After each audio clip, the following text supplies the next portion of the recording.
Hi friends, welcome back to my new video. ഇന്ന് നമ്മൾ part 2 ആണ് ചെയ്യാൻ പോകുന്നത്. അതിൽ GNIB കാർഡിന് ഐഡിക്ക് വേണ്ടിയിട്ട് എങ്ങനെ റിക്വസ്റ്റ് ചെയ്യണം എന്നാണ് എക്സ്പ്ലെയിൻ ചെയ്തിരിക്കുന്നത്. അത് എനിക്കറിയാവുന്ന രീതിയിലാണ് എക്സ്പ്ലെയിൻ ചെയ്യുന്നത്. എന്തെങ്കിലും കൺസേൺസ് ഡൗട്ട്സ് ഉണ്ടെങ്കിൽ നിങ്ങൾ കമൻറ്റ് സെക്ഷനിൽ പറയുക, അല്ലെങ്കിൽ എന്നെ കോൺടാക്ട് ചെയ്യുക. എൻ്റെ ഒരു വീഡിയോയിൽ ഞാൻ എൻ്റെ നമ്പർ ഡിസ്ക്ലോസ് ചെയ്തിട്ടുണ്ട് കേട്ടോ. സോ എല്ലാവർക്കും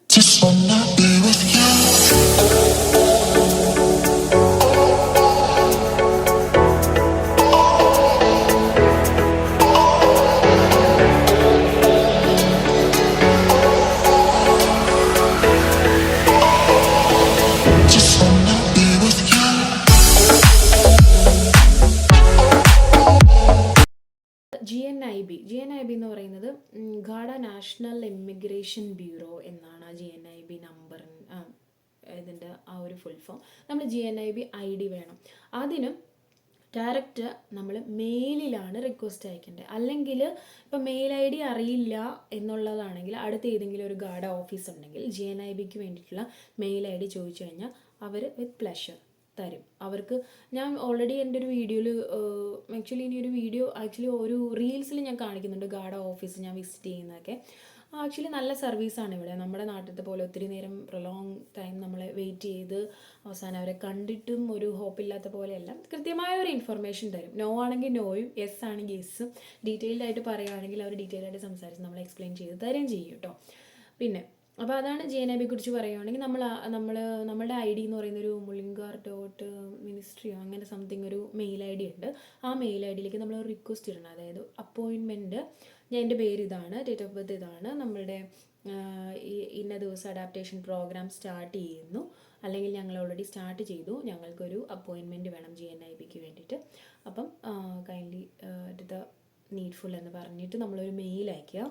മെയിൽ അയക്കുമ്പോൾ അവർ ഓട്ടോമാറ്റിക് നമ്മളെ ഇങ്ങോട്ട് കോൺടാക്ട് ചെയ്ത് നമുക്കൊരു അപ്പോയിൻമെൻറ്റ് ടൈം തരും. ഈ ടൈമിൽ നിങ്ങൾ ഓക്കെ അല്ലേ എന്ന് ചോദിച്ചിട്ട് ക്വസ്റ്റ്യൻ മാർക്ക് ഇട്ട് തരും. ഓക്കെ ആണെങ്കിൽ ഒന്നും അയക്കേണ്ട, ഓക്കെ അല്ലെങ്കിൽ നിങ്ങൾ തിരിച്ചയക്കുക, ഞങ്ങൾക്ക് ഇന്ന പോലെ ഇഷ്യൂസ് ഉണ്ട്, ഈ ഡേറ്റിൽ വരാൻ പറ്റില്ല എന്ന് പറഞ്ഞ് റിക്വസ്റ്റ് ചെയ്യുക. ഒരു ഡേറ്റ് മാറ്റി തരും കേട്ടോ.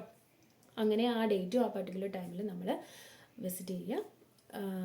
അവർ പോയി കാണുമ്പം നമ്മുടെ GNIBയുടെ കാർഡൊക്കെ അപ്ഡേറ്റ് ആവുന്നതായിരിക്കും.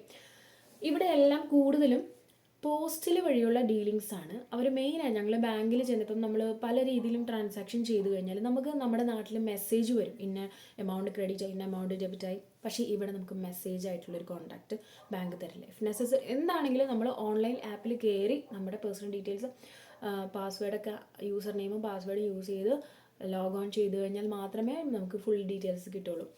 ക്യാഷ് ക്രെഡിറ്റ് ആയതോ ഡെബിറ്റ് ആയോ വിവരങ്ങളൊന്നും നമുക്ക് അപ്പം മെസ്സേജ് വഴി കിട്ടില്ല. പിന്നെ അനാവശ്യമായിട്ടുള്ള ഇമെയിൽസ് ഒന്നും അവർ വിടില്ല. അതൊക്കെ ഞങ്ങൾ ബാങ്കിൽ ചോദിച്ചു കഴിഞ്ഞപ്പോൾ അവർ ഡീറ്റെയിൽ ആയിട്ട് പറഞ്ഞു. കാരണം ഇവിടെ കുറേ സ്കാംസ് ഉള്ളതുകൊണ്ട്. സോ എന്ത് പ്രൊസീജിയർ ചെയ്യുമ്പോഴും കെയർഫുൾ ആയിരിക്കുക, പ്രിപ്പേർഡ് ആയിരിക്കുക.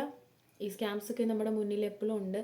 പിന്നെ ഇവിടെ കൂടുതലും പോസ്റ്റൽ ഡീലിങ്സ് ആണ് നടക്കുന്നത്. ഈവൻ നമ്മൾ ഓൺലൈനിൽ ഇവിടെ സാധനങ്ങൾ നമ്മുടെ ആമസോണിലെ പോലെ ഇവിടെ ടെമു ആണ് ഉള്ളത് കൂടുതലായിട്ട്. എനിക്ക് പോപ്പുലറായിട്ട് ടെമു ഉണ്ട്, ബാക്കി എനിക്ക് അറിയത്തില്ല കേട്ടോ. ആണെങ്കിൽ പോലും ക്യാഷ് ഓൺ ഡെലിവറി ഒന്നും കാണുന്നില്ല, എല്ലാം നമ്മൾ കാർഡ് ഡെലിവറിയാണ്. പിന്നെ എന്നാൽ കാർഡ് യൂസ് ചെയ്തിട്ടുള്ള സംഭവങ്ങളാണ്.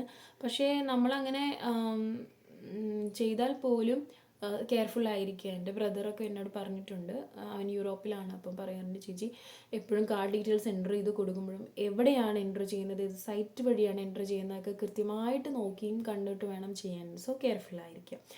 സോ ഇത്രയ്ക്ക് കാര്യങ്ങളാണ് മെയിനായിട്ട് അയർലൻഡിൽ വരുന്നത്. 3 കാര്യങ്ങളാണ് മെയിനായിട്ട് ചെയ്യുന്നത്. ബാങ്ക് അക്കൗണ്ട് സ്റ്റാർട്ട് ചെയ്യുക, PPSN നമ്പറിന് റിക്വസ്റ്റ് ചെയ്യുക, GNIB നമ്പറിന് IDക്ക് റിക്വസ്റ്റ് ചെയ്യുക. ഈ 3 കാര്യങ്ങളാണ് നമ്മൾ ഇനീഷ്യലായിട്ട് അയർലൻഡിലേക്ക് ആദ്യമായി വരുമ്പോൾ ചെയ്യേണ്ട കാര്യങ്ങൾ.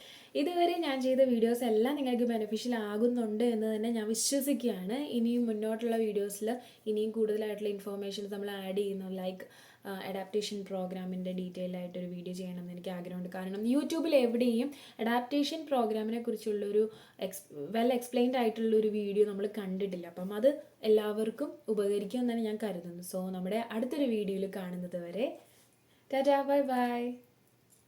അയ്യോ, സബ്സ്ക്രൈബ് ചെയ്യാനും ലൈക്ക് ചെയ്യാനും ഷെയർ ചെയ്യാനും മറക്കല്ലേ പ്ലീസ്. Bye bye.